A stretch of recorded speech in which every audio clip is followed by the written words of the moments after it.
नमस्कार मित्रांनो, विराकरड अकॅडमीमध्ये पुन्हा एकदा तुमचं मनापासून स्वागत. राज्य उत्पादन शुल्कवरती जी टी-सी-एस पॅटर्न घेणार आहे, तर त्यासाठीची आपण तयारी करणार आहोत गणित बुद्धिमत्तेची. तर बघा, राज्य उत्पादन शुल्कमध्ये जवान, जवान वाहन चालक, लघुलेखक आणि तसंच लघु टंकलेखक इत्यादी पदासाठी भरती होणार आहे. तर यावेळेस जवानसाठी आपल्याला शारीरिक पात्रता सुद्धा लागते आणि त्यासाठी तुम्हाला 120 प्रश्नांचीच यावेळेस तुम्हाला एक्झाम असणार आहे. पण इथे काय झालं, 120 प्रश्न आणि 120 गुण आता ही पद्धत लागू झालेली आहे. म्हणजे तुम्हाला आता पर क्वेशनला एकच मार्क मिळणार आहे. याआधी जे पेपर तुम्ही दिले त्यामध्ये तुम्हाला बघायला मिळालं, की पर क्वेशनला तुम्हाला इथे 2 मार्क मिळत होते. पण आता तसं नाहीये. तुम्हाला पर क्वेशन पर मार्क मिळणार आहेत आणि टाईम सुद्धा तुम्हाला इथे 1.5 तास बघायला मिळणार आहे. ठीक आहे. म्हणजे 90 मिनिटाची असणार आहे. त्यामुळे काठिण्यता आता काठिण्य पातळी थोडीशी अवघड झालेली आहे. आता जवान पेपर 10वी बेसवर आहे. तर त्यानुसार तुम्हाला क्वेशन सुद्धा तसे असतील. चला मित्रांनो, वेळ न घालवता सुरू करूया आजच्या पहिल्या क्वेश्चनपासून. पण त्याआधी जर तुम्ही विरा क्रेडिट अकॅडमीवर नवीन असाल तर चॅनलला सबस्क्राईब करा, लाईक करा, कमेंट करा आणि शेअर करा. बघा, प्रश्न पहिला आहे, कोणती संख्या क्रम पूर्ण करेल? तर बघा, 17 आहे इथे. 17 नंतर 34 आहे, 51 आहे, 68 आहे. म्हणजे काय मिळालं आपल्याला? 17चा 67 पाढा दिलेला आहे तुम्हाला. तर काय येणार आहे समोरची संख्या? तर ती किती येईल? 85 येईल. बरोबर आहे. 17चा पाढा जर तुम्हाला येत असेल तर 17 भागिले किती होतं? 85 होतं. ठीक आहे मित्रांनो. ऑप्शन क्रमांक 2 तुमचे इथे अचूक उत्तर आहे. पुढचा प्रश्न आहे, प्रश्नचिन्हाच्या जागी कोणती संख्या येईल? बघा, 13, 13 नंतर 169 आहे. नंतर 14 नंतर काय येईल? असा प्रश्न आहे. तर 169 ही संख्या काय आहे? तर 13चा वर्ग आहे मित्रांनो. ठीक आहे. किती? 13चा वर्ग आहे. तर मग 14चा वर्ग किती आहे? तर तो येतो 196. पर्याय क्रमांक 4 तुमचं इथे अचूक उत्तर राहील. क्वेश्चन तिसरा आहे. 45 गुणिले 5 अधिक 15 गुणिले 3 प्लस अधिक 5 गुणिले 7 अधिक 3 चे मूल्य काय आहे? म्हणजे काय ते एक समीकरण दिले तुम्हाला. ते समीकरण सोडवायचं आहे आपल्याला बघा. 45 गुणिले 5, 15 गुणिले 3, 5 गुणिले 7 अधिक 3. ठीक आहे. हे तुम्हाला सोडवायचं आहे. ऑप्शन दिलेत का? इथे ऑप्शन चुकलेत वाटतं. त्याला बघता येईल. काय आन्सर लागलं जर समीकरण हे जरी असलं तरी. तर बघा, 45 गुणिले 5 येणार आहे. पण चुकलेत तुमचे. 5 5 25, 5 2, 5 चोक 20 आणि ते 2 22 अधिक 15 त्रिक 45 अधिक 5 गुणिले 7 आहे. 7 5 किती होणार आहे? 35 अधिक 3.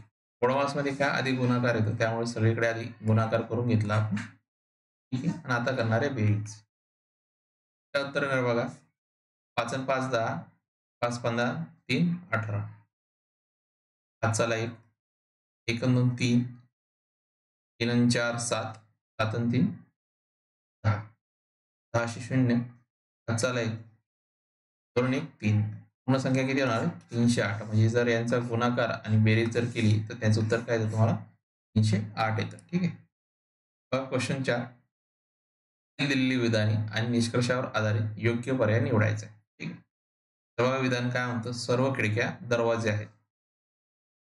काय आहे? हे ज्या खिडक्या आहेत,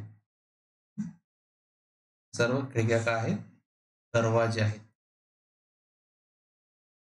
ठीक आहे. एकही दरवाजा भिंत नाही. ठीक आहे. एकही काय असणार आहे?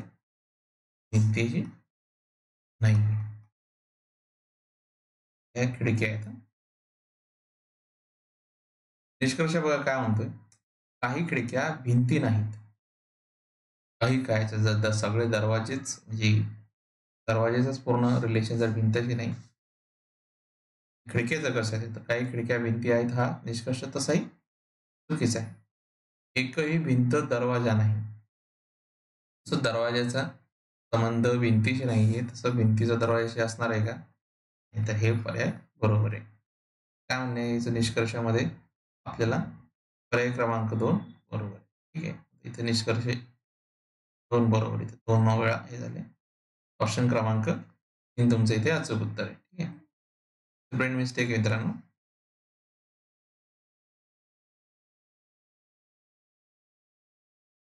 ऑप्शन क्रमांक 3 तुमचं उत्तर आहे.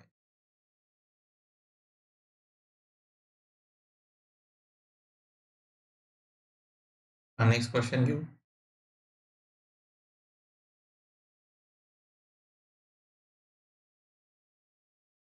क्वेश्चन 5वा आहे.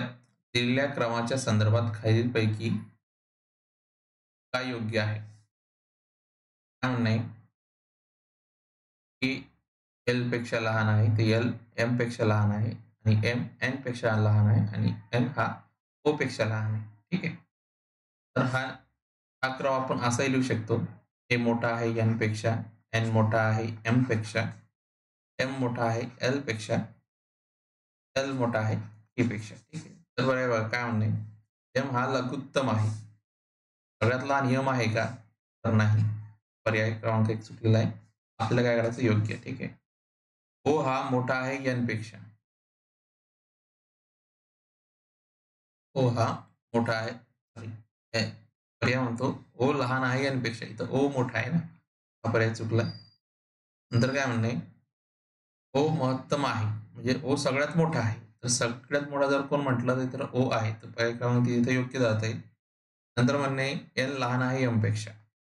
कुठे इथं एम पेक्षा एन हा एम पेक्षा मोठा आहे. म्हणजे हा पर्याय चुकला. म्हणजे पर्याय क्रमांक 3 इथे तुमचं चूक उत्तर आहे. दिलेल्या मालिकेतील प्रश्नचिन्हाच्या जागी काय येईल? तेव्हा काय म्हणतो एन-ओ-पी चा पी-क्यू-आरशी संबंध आहे. ठीक आहे. जसा एन-ओ-पीचा पी-क्यू-आरशी तसा एस-टी-यूचा संबंध शोधावा लागेल आपल्याला. बघा एन-ओ-पी तर पी-क्यू-आरशी जोडायचं आहे आपल्याला. काय? एन आणि पी मध्ये आपल्याला फरक शोधावा लागेल. कितीचा फरक आहे हा? 2 चा फरक आहे. बरोबर आहे. आणि ओ आणि क्यू मध्ये कितीचा फरक आहे? सुद्धा 2 चा आहे. पी आणि आर मध्ये काढायला गेलं तर हा सुद्धा 2 चा फरक आहे. तसंच आपल्याला एस, टी, यू चा फरक काढावा लागेल. तर 2 च्या फरकाने एसच्या पुढे बघायला गेलं तर काय येणार आहे? S, T, you. ठीक आहे. टी नंतर 2 चा फरक काढायला गेला तर टी, यू, व्ही. ठीक आहे. आणि यूचा काढायला गेल्यानंतर यू, व्ही, डब्ल्यू. ठीक आहे. यू, व्ही काय येतो? डब्ल्यू. म्हणजे जर तसं जर काढायला गेला 2 चा फरक तर यू, व्ही, डब्ल्यू म्हणजे काय येणार आहे आपल्याला? ऑप्शनच्या ठिकाणी काय येतं? You, V, W. ऑप्शन क्रमांक 3 तुमचं इथे अचूक उत्तर आहे मित्रांनो. क्वेश्चन 7वा आहे. दिलेल्या मालिकेतील सर्व अंक वगळल्यास खालीलपैकी कोण डाव्या टोकाकडून 11व्याच्या उजवीकडे तिसरे येईल? म्हणजे बघा प्रश्न किती छान आहे. काय म्हणे दिलेल्या याच्यातले अंक वगळायचे म्हणजे जिथे-जिथे नंबर आहे. म्हणजे समजा हा 7 काढून टाकायचा 6, 4, 5, 3, 9, 2 हे अंक सोडून सगळे मोजता येईल. ठीक आहे. खालीलपैकी डाव्या टोकाकडून आता आपला जेव्हा आपण स्क्रीनकडे बघतो तर स्क्रीनकडून ज्या डायरेक्शनला आपला उजवा हात आहे, ती उजवी साईड. ठीक आहे मित्रांनो. आणि जी डाव्या हाताची ती डावी. ठीक आहे. या डायरेक्शनला त्यांनी तेच म्हटलंय खालीलपैकी डाव्या टोकाकडून 11व्या उजवीकडे. ठीक आहे.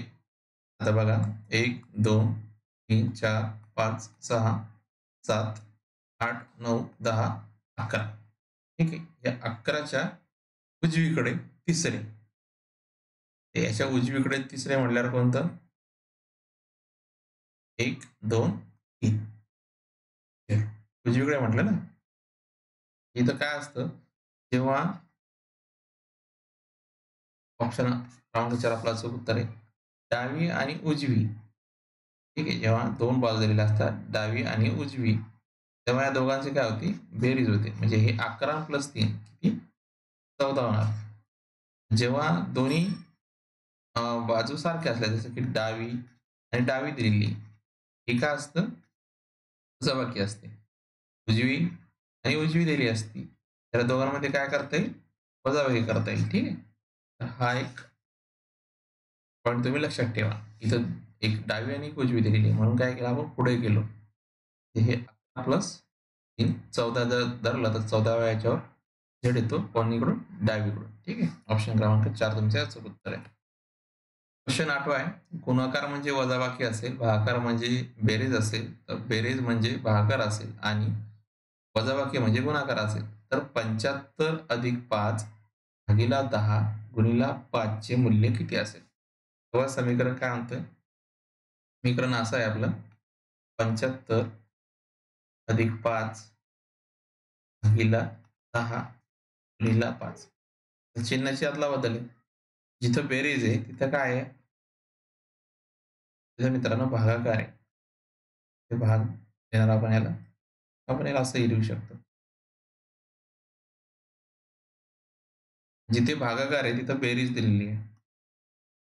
आणि गुणाकाराच्या ठिकाणी काय दिलंय? वजाबाकी. आता याला सॉल्व्ह करायचं. ठीक आहे. क्वेश्चनमध्ये दिलेलं होतं. याला सॉल्व्ह करायचं. ते भाग देणार आपण किती येणार? 5 एक 5, 2 होतील, 5 त्रिक 5 5 म्हणजे 25 होतील, 5 5 25 अधिक 10 हे किती येणार? 35 आणि वजा 5 जे किती येणार उत्तर? 15, 10 हे 25 आणि वजा 5 उत्तर येणार तुमचं 30. ठीक आहे. क्रमांक 1 तुमचं इथे याचं उत्तर आहे. कोणता पर्याय क्वेश्चन मार्कच्या जागी आहे? ठीक आहे. आता बघा मित्रांनो, इथे तुम्हाला 13, 5 आणि 174 दिलेत. नंतर 17, 9, 298 दिलेत. मग 20, 10 क्वेश्चन मार्क काढायचा. तर बघा 13 गुणिला जर 5 केलं तुम्ही तर किती येणार आहे? 13 म्हणजे 65 येतं. म्हणजे आपण 174च्या जवळपासही आहोत. पण तेच जर तुम्ही 13चा वर्ग केला, किती येणार? 69. त्याला अधिक 5 जर जोडले, ते येतं 174. हां. काय याच्यात सोल्युशन काय आहे आपलं? एक स्क्वेअर करून समोरचा अंक त्याला जोडायचा. तर 17चा वर्ग किती येईल मग? तो येतो 289 बरोबर? अधिक किती जोडायचे? 2 म्हणजे किती येणार आहे? 296. तेच नंतर 20चा करायचा. 20चा वर्ग किती येतो? येतो 400 बरोबर? त्याला आधी किती करायचे? 10 किती येणार आहे उत्तर? 410 क्वेश्चन मार्कच्या ठिकाणी काय येणार आहे? 410 ऑप्शन क्रमांक 3 तुमचं अचूक उत्तर आहे. क्वेश्चन 10 आहे. P म्हणजे अधिक आहे, Q म्हणजे वजा आहे, R म्हणजे गुणाकार आहे आणि S म्हणजे भागाकार असेल. तर खाली दिलेल्या मूल्य किती असेल ते शोधायचं आहे. बघा 65 दिलेत, नंतर 6, 3 तर आपण क्वेश्चन आधी लिहून घेऊ.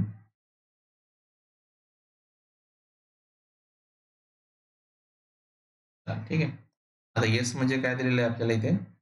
भागाकार दिले ठीक आहे. 66 भागीला 6 ठीक आहे. R म्हणजे काय दिलंय? गुणाकार दिलाय ठीक आहे. गुणीला 3 ठीक. P म्हणजे बेरीज दिली आहे. आणि Q म्हणजे वजाबाकी दिली. ठीक आहे. याला करायचं सॉल्व्ह.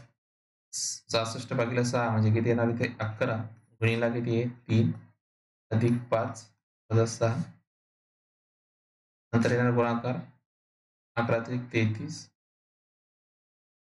अधिक 5 वजा 6 म्हणजे किती येणार 33 आणि प्लस 5 38 38 वजा 6 हे किती येणार आहे 32 येईल बरोबर. ऑप्शन क्रमांक 3 तुमचे इथे याचं उत्तर आहे. 11 आहे दिलेली मालिकेतील प्रश्नचिन्हाच्या जागी काय येईल? बघा पहिला सी आहे, नंतर सी-डी झालं, तर सी-डी-ई झालं. जे काय प्लस प्लस होतं नंतर नंतर काय येणार आहे? सी-डी-ई-एफ येईल. हा एक ऑप्शनमध्ये ऑप्शन क्रमांक 3 इथे याचं उत्तर. क्वेश्चन 12 आहे. प्रश्नचिन्हाच्या जागी काय येईल? लॅम्पचं काय झालंय? पी-एम-ए-एल झालंय. लॅम्पचं काढायचं. तर बघा लॅम्पचं काय झालंय? पी-एम एल के एल झाले. ते काय झालं, जो लास्ट होता फर्स्ट गेला, जो फर्स्ट होता तो लास्ट गेला. सगळे एकामेकाच्या पोझिशनला क्रॉस झाले. ठीक आहे. तसं चॅम्पचं करायचं आपल्याला. जो फर्स्ट होता तो लास्ट झाला. ठीक आहे. जो सेकंड लास्ट होता तो लास्ट थर्ड नंबरला गेला. ठीक आहे. जो एम आहे तो इथे येईल, जो पी आहे तो समोर येईल. तर आता काय झालं, PMAC आहे एक ऑप्शनमध्ये, ऑप्शन क्रमांक 1 मध्ये दिसतोय ऑप्शन. तुमचं अचूक उत्तर आहे. क्वेश्चन 13 आहे. वर्णमाला क्रमानुसार योग्य रचना करा. KTOL ZYX तुम्हाला अल्फाबेट दिले आणि याची आपल्याला सिक्वेन्स तयार करायचा आहे, जो की प्रॉपर असला पाहिजे. आता इथं सगळ्यात शेवटी काय येणार आहे, XYZ. ठीक आहे.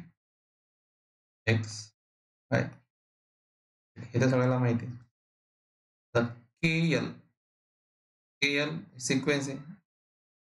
त्याच्यानंतर O येतो, म्हणजे काय येणार, KL O राहिलं कोण, E.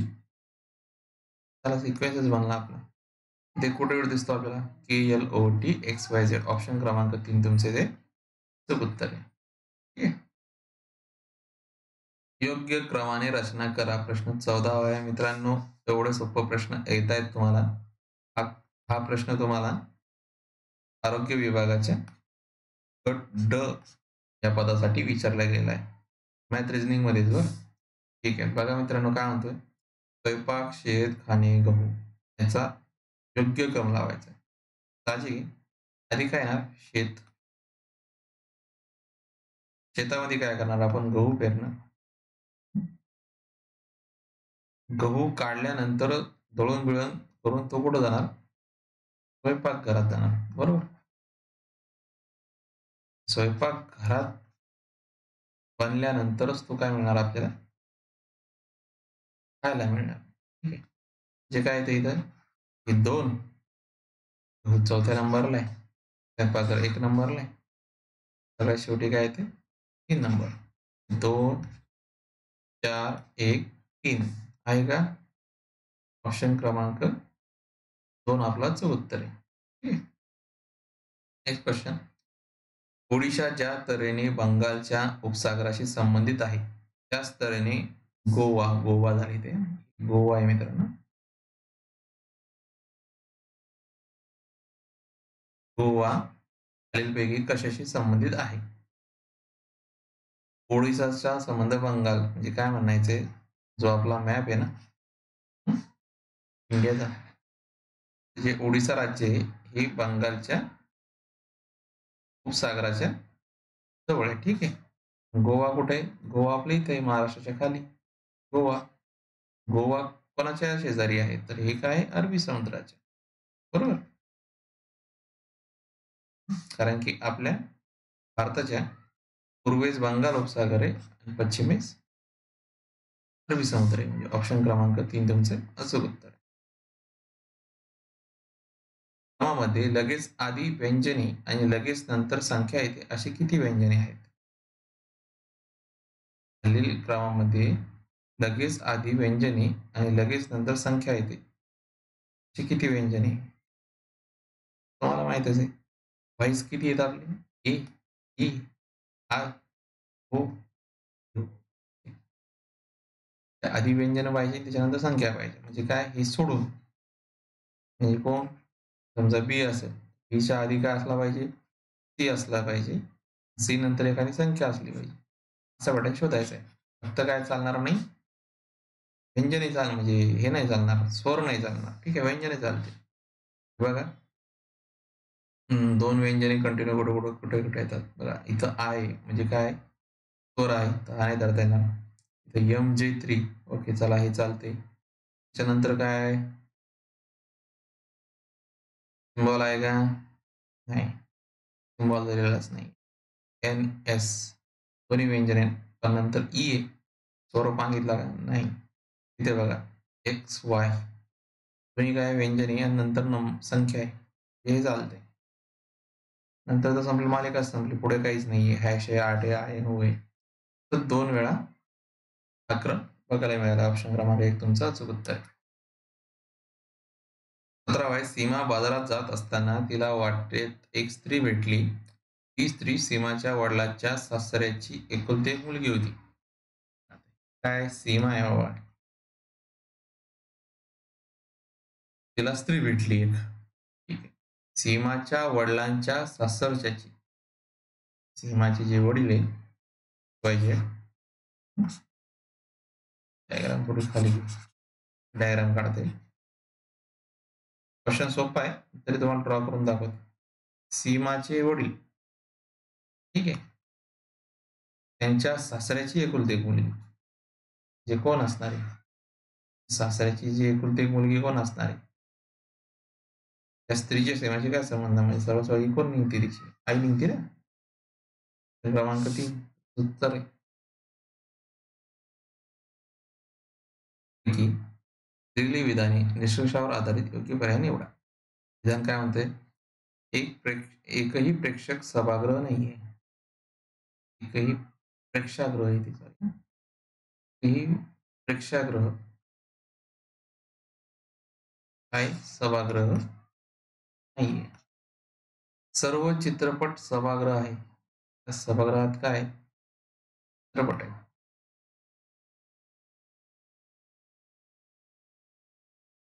सर्व चित्रपट काय सभागृह आहे. निष्कर्ष आहे एकही प्रेक्षागृह चित्रगृह नाही. बरोबर आहे. जर प्रेक्षागृह सभागृहच नाहीये तर चित्रगृह कसे असणार आहे. आणि सर्व सभागृह चित्रपटगृह आहेत. नाही ना बाबा सर्व कसे आहेत काही म्हणता येईल. निष्कर्ष फक्त एक बरोबर आहे. ऑप्शन क्रमांक 2 तुमचा इथे अचूक आहे. एका रांगेत शिवम डावीकडून धोका क्रमांक 25 आहे. डावीकडून म्हणजे कोणती बाजू आपली डावी बाजू आहे. इकडून किती आहे तो 25 आहे. पण शिवम तर त्याच रांगेत तो उजवीकडून 28 आहे. हे समजा इथं शिवम या रांगेत इथं शिवम आहे. इकडून मोजला तर तो 25 आहे. आणि डावीकडून आणि उजवीकडून मोजला किती आहे 28 आहे. ठीक आहे. तर त्या रांगेत किती खोके तर बघा 2 वेळा शिवमची आपल्याला पोझिशन सांगितली कुठं बसेल कितव्या क्रमांकावर. आपण किती वेळा धरू शकतो 1 वेळा. त्यासाठी काय करायचं आपल्याला या दोघांची करायची बेरीज 28 अधिक 5 25 झाले. 5 13 झालं 1 53. 2 वेळा शिवमचा क्रमांक सांगितलाय आपल्याला एकाच वेळा धरणे हे वजा 1 करा किती येणार आहे 52. क्रमांक किती असणार आहे मग 1. रांगेत शिवम डावीकडून 32व्या क्रमांकावर आहे. अच्छा आता शिवम 32व्या क्रमांकावर आहे. ठीक आहे. डबल क्वेश्चन घेतला आपण आपल्या प्रॅक्टिससाठी. ठीक आहे. काय म्हणणे एका रांगेत शिवम डावीकडून 32व्या आहे. डावीकडून कितीवर येतो आता समजा इथं 32 आहे. त्याच रांगेत तो उजवीकडून 37 37 क्रमांकावर बसलाय. आता रांगेत किती काय करणार डबल 37 32 ची बेरीज होते 9. काय 2 वेळा दाखवला तो 1 वजा किती येणार आहे 68. क्रमांक 3 म्हणला. नंतर आहे बैठक व्यवस्था. तर हा प्रश्न सुद्धा टीसीएस ला विचारल्या जात आहेत असं नाही की IBPS घेते. टीसीएस ला सुद्धा आता बैठक व्यवस्था तुम्हाला येते आणि याआधी सुद्धा पेपरला विचारलेला आहे.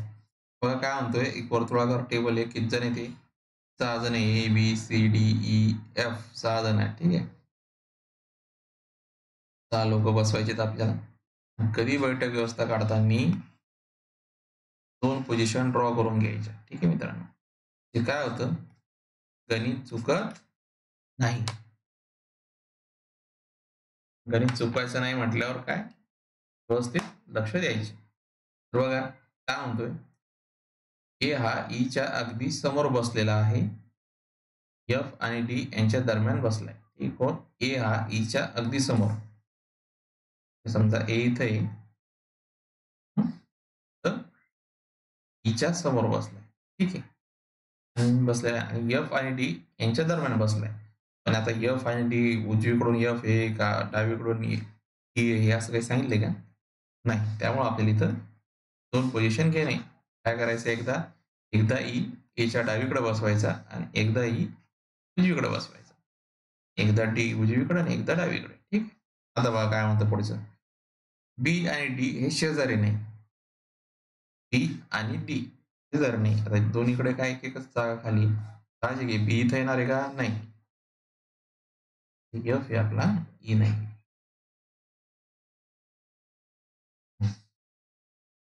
बी आणि डी शेजारी नाही तर मग कोण असणार आहे? डी कुठं असायला पाहिजे? तर बी कुठं असला पाहिजे? डी इथे येईल. इथं शेजारी जर इथं घेतलं तर शेजारी होईल ना? इथे येईल. तर काय म्हणणं आहे त्याचं? पण ई आणि बी शेजारी आहे. आलं नाही का शेजारी आहे. तर ई आणि डी दरम्यान कोण बसलेलं आहे? राहिलंच कोण याच्यामध्ये? तीच राहिलं ना. तर दोन्ही पोझिशन ड्रॉ झाल्यात, पण एकदम परफेक्ट झाल्या. प्रश्न बी काय आहे? तर ई आणि डी दरम्यान कोण बसलेले आहे? ई आणि डी मध्ये कोण बसलेले आहे? सी बसलेला आहे. ऑप्शन क्रमांक चौथा तुमचं अचूक उत्तर आहे. इथं बी सीच बसलेला आहे. क्वेश्चन 22 रमेश, सुरेश आणि राकेश तिघे एका उद्यानात बसून बोलत होते. राकेशने म्हणाला त्याच्या आईच्या पतीचे सासरे. तर राकेश काय म्हणाला? त्याच्या आईच्या बरं, ही त्याची आई, त्याचे वडील. ठीक आहे. त्याच्या आईच्या पतीचे सासरे म्हणजे कोणाचे? तिचे वडीलच ना. ठीक आहे. सासरे हे सासरे आता सासरा ड्रॉ करून घ्या. इथे फिमेल. ठीक आहे. ते सासरे हे सुरेशच्या आईची सुरेश आणि राकेश हे तिघे एका उद्यानावर राकेश म्हणाला त्याच्या आईच्या पतीचे सासरे हे सुरेशच्या आईचे वडील आहेत. बरं. हे म्हणजे काय म्हणता येईल? तिची आई काय झाली? तिची मावशी झाली ना.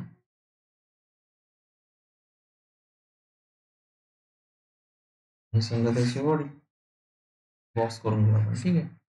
हे इथं झाला सुरेश. त्यावर रमेश म्हणाला त्याची आई राकेशच्या आई-वडिलांच्या पत्नीची एकुलती एक मुलगी आहे. हे कळलं मला.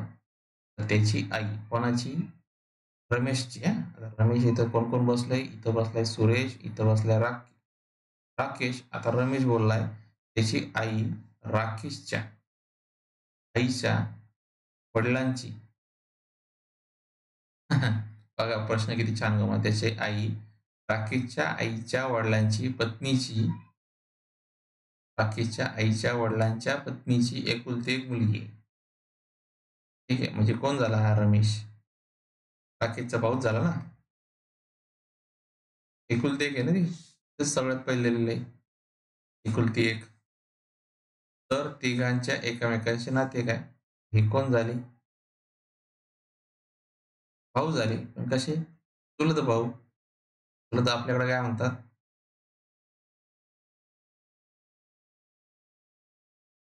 अच्छा. इथे आपल्याला काय म्हटलंय? सुरेशची आई.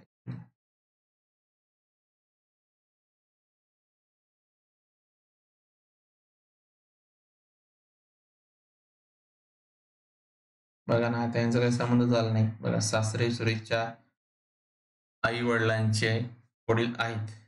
इथे एकुलती एक ही झाली म्हणजे यांचाही संबंध काय आला? येत नाही. एकुलती एक शब्द वापरल्यावर काय झालं? त्या माणसाला एकुलती एक बाई झाली म्हणजे हे भावंडच झाले सरळ-सरळ. मग सुरेश बी काय इथंच आला. ते काय झाले? भाऊ झाले. तिघांचं रिलेशन काय? भाऊ आहे. तर प्रश्न कसा गोंधळ टाकणार होता पण भारी होता. कारण की इथं बघा परत तुम्हाला सांगतो काय झालं. सुरेश, रमेश आणि राकेश एका उद्यानात बसलेले. राकेशनं काय म्हटलं? त्याच्या आईच्या पतीचे सासरे. याची जी आई आहे, पती समजा हा इथं आला. याचे सासरे म्हणजे कोण आहे? याच्या आईचे वडील. आईचे वडील झाले ना हे. हं? वडील आहेत व त्यावर काय म्हणे सुरेश काय म्हटला?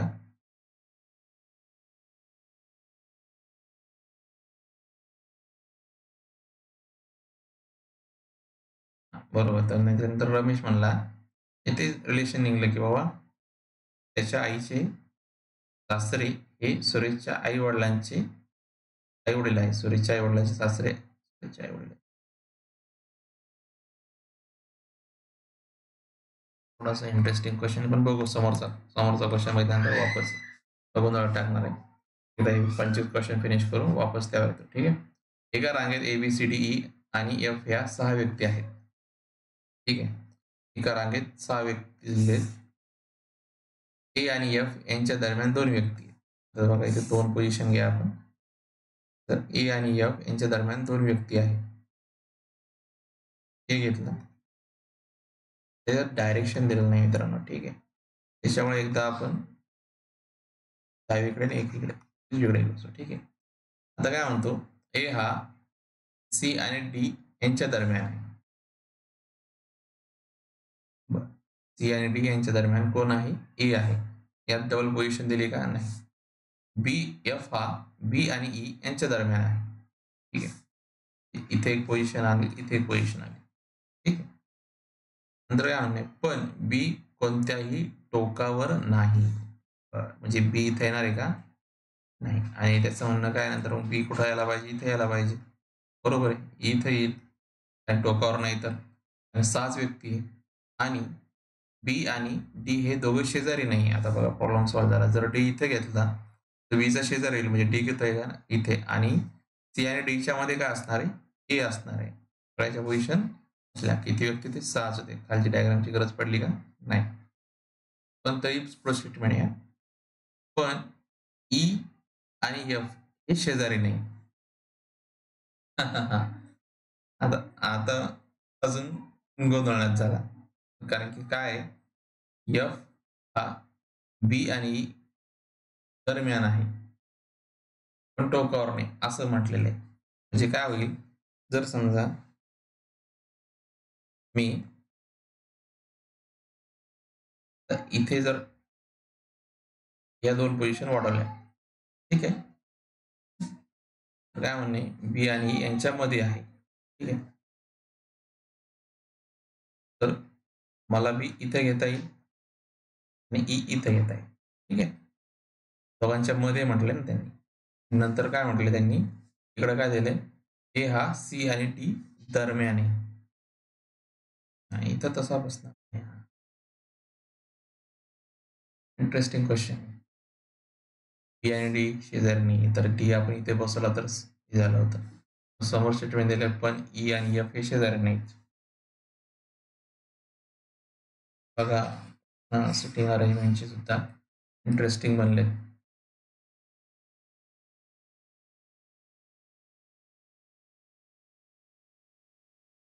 पोझिशन आपण चुकीची ड्रॉ केला म्हणलं तरी सर.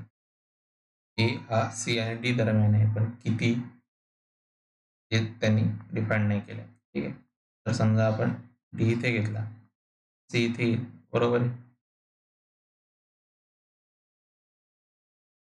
आणि यांना काय म्हणणं आहे, ई कोणत्या हालतीत एफच्या शेजारी आहे ना, शेजारी आहे दिलेलं आहे. मी नाही वाचलंय. काय गडबड चालली आहे. शेजारी आहे म्हटले, नाही नाही म्हटले. तर डावीकडून दुसरा कोण विचारला, डावीकडून दुसरा कोण इथे ए आहे. ऑप्शन क्रमांक 2 आहे लिहिले मी नाही वाचतोय. नाही नाहीचा फ्लो चालू होता ना, नाही वाचलं. क्वेश्चन 24 आहे. दिलेल्या शब्दाचा इंग्रजी शब्दकोशानुसार असणारा योग्य क्रम दाखवणारा पर्याय निवडा. तर बघा 3 तर कॉमनच आहेत. त्याच्यामध्ये तुम्हाला चौथ्या पोझिशनला मला इथे ई इथं 3 ठिकाणी कॉमन मिळते. ठीक आहे. त्याच्यानंतर डबल एन एन इथं म्हणजे 3 पोझिशनमध्ये आहे. तर तुम्हाला इथे परत या 2 एलिमेंट करावं लागतील. सगळ्यात लास्टला 1 येतो म्हणजे ऑप्शन क्रमांक 2 आणि 3 तर नाहीच आहे. कारण इथे येस आहे. हे तुम्हाला ह्याच्यामध्ये चेक करायचं आहे. तर बघा एन झाल्यानंतर तुम्हाला काय घेता येईल, इथे सी आहे, ठीक आहे. सी आहे, इथं टी आहे आणि इथं टी आहे, ठीक आहे. सी येणारे म्हणजे 5 तर आहेच. टी नंतर इथं आय, इथं आहे, नंतर इथं एफ आहे म्हणजे चौथा ऑप्शन म्हणजे बघा 5 नंतर 4 येतं, इथे 5 नंतर 4 येतं. 2 मध्ये बघा 2 पोझिशनला इथं कोण आहे? एन टी नंतर आय नंतर एस आहे बघा, एस आहे. एस आलाय आणि वरती 3 मध्ये कोण येतं? ए-आय नंतर एल येतं, एल.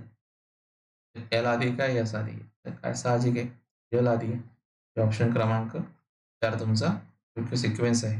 5, 4, 3, 2, 1. एलिमिनेट करत चालायचं तुम्हाला इथे, जेणेकरून जास्त वेळ लागणार नाही. प्रत्येक तुम्ही बघत बसले तर वेळ चालला जाईल तुमचा. 20-25 नंतर डायरेक्ट हे झालं का? ठीक आहे. बघा मित्रांनो, 25 करायचा होता. 24 होऊन गेला. तर बघा मित्रांनो, पुनीत, मनोज, सुमित, अनुभव आणि रिया हे 5 मित्र-मैत्रिणी एका रांगेत उभे आहेत. ठीक आहे. 5 जण आहेत. पुनीत आणि सुमित हे रियाच्या समोर उभे आहेत. रियाच्या समोर कोण-कोण आहे? रिया, सुमित आणि पुनीत. आता या दोघांपैकी कोण याच्या समोर आहे ना, ते नाही सांगता येणार. ठीक आहे.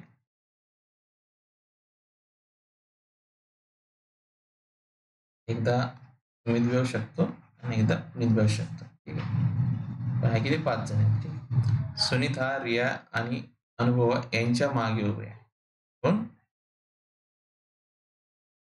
सुनीता, रिया आणि अनुभव यांच्या मध्ये उभा आहे. ठीक आहे. आता डबल एक पोझिशन चेंज झाली. कोणाच्या मध्ये उभा आहे तो? अनुभवाच्या. ठीक आहे.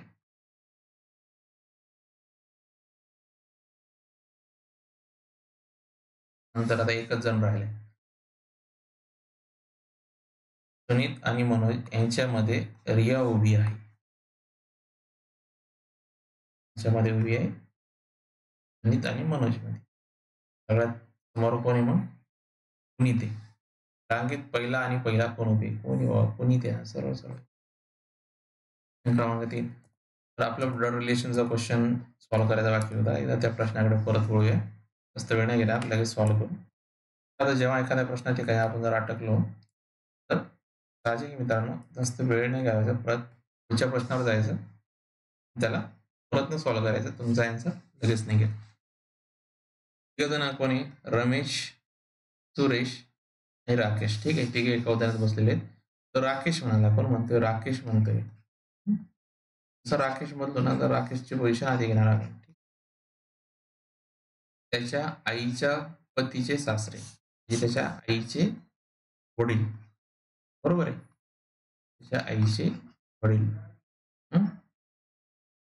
सुरेशचे आई-वडील आहेत.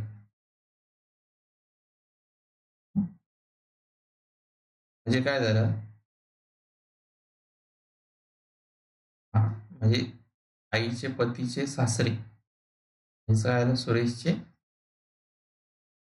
आई-वडील आहेत. आणि सुरेश कोण झाला याच्या आईचा? भाऊ झाला. बरोबर? कोणाच्या? राकेशचा. आता म्हणणं काय? कारण बघा काय म्हणणं इथे परत विचारतो, त्याच्या आईच्या पतीचे. त्या आईच्या पतीचे सासरे हे सुरेशच्या आई-वडील आईचे वडील आहेत. सुरेशच्या आईचे वडील आहेत. हे बघा इथं परत चुकीचं. आई-वडील एकत्र भेटलं. सुरेशच्या आईचे वडील आहेत. हं. आता सुरेशचे आई-वडील काढता येणार नाही आपल्याला. मग समोर बघा पुढचं काय म्हणतो? कुठेतरी आहे, की ते सासरे त्याच्या आईचे वडील आहेत. परत याच्यावरच येतं. त्यावर रमेश म्हणतो, त्याची आई राकेशच्या आई-वडिलांच्या पत्नीची एकुलती एक बहीण आहे. म्हणजे रमेशची जी आई आहे, काय रमेशची जी आई आहे ती कोणाच्या आई वडिलांच्या पत्नीची एकुलती एक मुलगी आहे? राकेशच्या आई वडिलांच्या आईच्या वडिलांच्या पत्नीची, हे डबल त्याच्या आईवरच येऊ राहिले, एकुलती एक मुलगी आहे. हे परत काय होऊ राहिलं, इथंच येऊ राहिले एकुलती एक म्हणल्यावर कोणाने, याच्या आईच्या वडिलांचे, डबल राकेशच्या आईच्या वडिलांच्या पत्नीची एकुलती एक मुलगी आहे. डबल घुमून इथं चाललं म्हणजे काय आलं, रमेश सुद्धा त्यांचाच मुलगा झाला. सुरेशच्या आईचे वडील आहेत म्हणजे सुरेश बी इथं झाला. हे तिघं काय झाले, भाऊ झाले मित्रांनो. ठीक आहे, ते घुमून फिरून ते इथं आणत होते, फक्त रिलेशन वेगळं होतं. ठीक आहे, दाखवायची टॅग त्यांची वेगळी होती. ते तिघं काय झाले, भावंड झाले. ऑप्शन क्रमांक 3 तुमचं इथे आज उत्तर आहे. मित्रांनो, लेक्चर कसं वाटलं हे कमेंट सेक्शनमध्ये नक्कीच कळवा. त्याआधी जर तुम्ही चॅनलला नवीन असाल तर चॅनलला सबस्क्राईब करायला विसरायचं नाही मित्रांनो. सबस्क्राईब करत चला. लेक्चर आवडला असेल तर लाईक करा. मित्रांनो, आपलं टेलिग्राम चॅनल आहे, तर टेलिग्राम चॅनलला सुद्धा जॉईन करा, जेणेकरून त्याच्यावर तुम्हाला PDF बघायला मिळेल. ठीक आहे मित्रांनो, चला, थँक यू फॉर वॉचिंग.